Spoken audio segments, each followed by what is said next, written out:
ایک جو ہے نجس العین کتا ہے، وہ نجس العین ہے، تو اس کی خرید و فروخت کے سلسلے میں 2-3 مسئلے ہیں جو آپ کی خدمت میں عرض کرنا ضروری سمجھتا ہوں۔ ہمارا معاشرہ اس وقت مبتلا ہے کتوں کے حوالے سے، یہ چیزیں رائج ہو رہی ہیں، گھروں میں کتا رکھنا اور پالنا، اور مثلا کئی قسم کے کتے، تو شریعت میں بھی چند کتوں کی خرید فروخت اور ان کا پالنا جائز ہے، اور بعض کی خرید و فروخت حرام ہے، جائز نہیں ہے، اور بعض مکروہ ہے گھروں میں رکھنا وغیرہ۔ تو اس سلسلے میں حضرت آیت اللہ خامنئی مقام معظم رہبری کا فتویٰ یہ ہے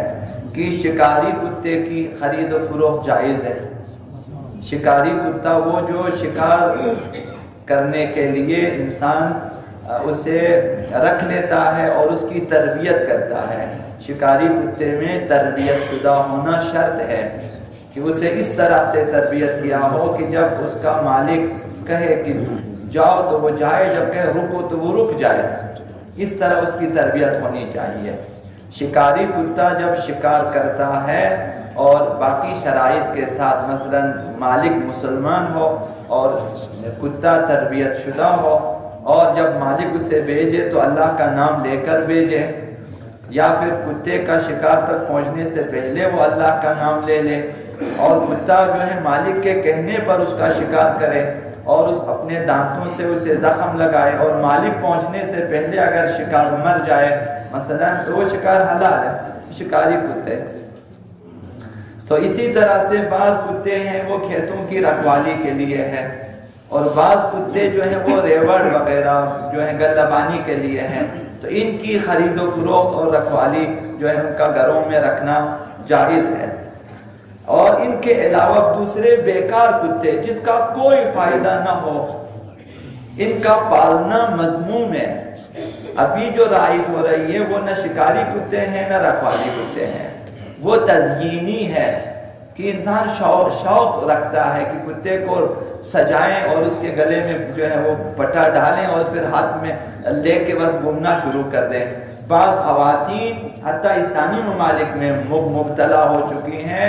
اس بیماری میں کہ کتا رکھنا ان کی پسندیدہ مشغلہ ہے،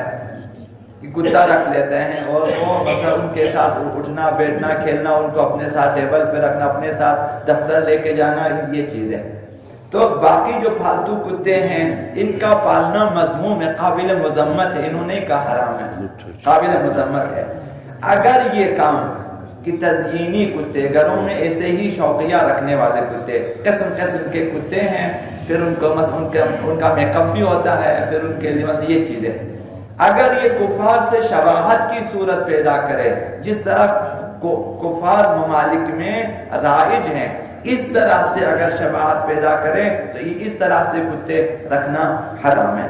اگر یہ کفار کی تہذیب و تمدن کی ترویج کا سبب بنے کہ آہستہ آہستہ ان کا کلچر یہاں پہ آنے کا خوف پیدا ہو جائے تو پھر چونکہ یہ ان کا کلچر ہے لہذا یہ حرام ہے، اور یہ فتویٰ حضرت آیت اللہ خامنئی کا ہے۔ اگر یہ کام ہمسایوں کی اذیت و آزار کا باعث ہو، ہمسایوں کو کتے سونے نہ دے، اذیت و آزار کا باعث ہے، تو پھر بھی یہ چیز حرام ہے۔ حضرت آیت اللہ مکارم شیرازی کا فتویٰ یہ ہے کہ گھر کی رکھوالی کے لیے کتا، اور اسی طرح سے گلبانی کے لیے، اور اسی طرح شکاری کتا اور تفتیشی کتے جو پولیس وغیرہ کے پاس ہوتے ہیں، یہ ان سے استفادہ کرنا جائز ہے، تو ان کا رکھنا اور ان کا مثلا خرید و فروخت انہی مقاصد کے لیے جائز ہے۔ اور تزئینی کتے جو آرائشی یا تفریحی ہے، اپنے ساتھ ایسے ہی رکھنے کے لیے، ان کی نگہداری حرام ہے اور ان کی خرید و فروخت بھی جائز نہیں ہے اور حرام ہے۔ ایسے ہی مثلا پالتو کتے ہیں جو نہ شکاری ہیں نہ گلبانی ہے نہ کھیتوں کی رکھوالی کے لیے ہیں، مثلا نہ تفتیشی ہے، مثلا ان مقاصد کے لیے نہیں، ایسے ہی ہے قسم قسم کے کتے، چھوٹے بڑے، مثلا بڑے منہ والے چھوٹے منہ والے کتے، مثلا مختلف، یہ تزئینی کتے کہلاتے ہیں۔ ان کا رکھنا بھی حرام ہے اور ان کی خرید و فروخت بھی جائز نہیں ہے۔ جب خرید و فروخت جائز ہے تو معاملہ باطل ہے، جب معاملہ باطل ہے تو نہ لینے والا شخص کتے کا مالک ہے، نہ بیچنے والا پیسے کا مالک ہے، وہ پیسہ اس کے لیے حرام ہے، اس کے لیے حرام ہے۔ حضرت آیت اللہ سیستانی کا فتویٰ کچھ اور بھی ہے، انشاءاللہ آگے تفصیلی میں دیکھوں گا، لیکن فی الحال جو ان کے جو فارسی اردو توضیح مسائل جامع میں لکھا ہوا یہ کہ شکاری کتے کے علاوہ باقی کتوں کی خرید فروخت حرام ہے۔ شکاری کتا جائز ہے، اس کے علاوہ باقی کتوں کی خرید و فروخت جائز نہیں ہے، لیکن گھروں میں رکھنا جائز ہے لیکن مذموم ہے، اور جس گھر میں کتا ہو اس گھر میں نماز پڑھنا مکروہ ہے۔ یہ ان کا مثلا فتویٰ ہے۔ تو مومنین کے لیے ضد نہیں دیتا کہ اگر وہ شکاری کے لیے ضروری ہے تو رکھیں، یا پھر گھر کی رکھوالی کے لیے اگر ضروری ہے تو رکھیں، یا پھر مثلا اگر وہ پولیس محکمہ وغیرہ تفتیشی مثلا کتے ہیں تو بھی ضرورت ہے، ورنہ مومنین کو ضد نہیں دیتا کہ وہ کتوں کے ساتھ رہیں۔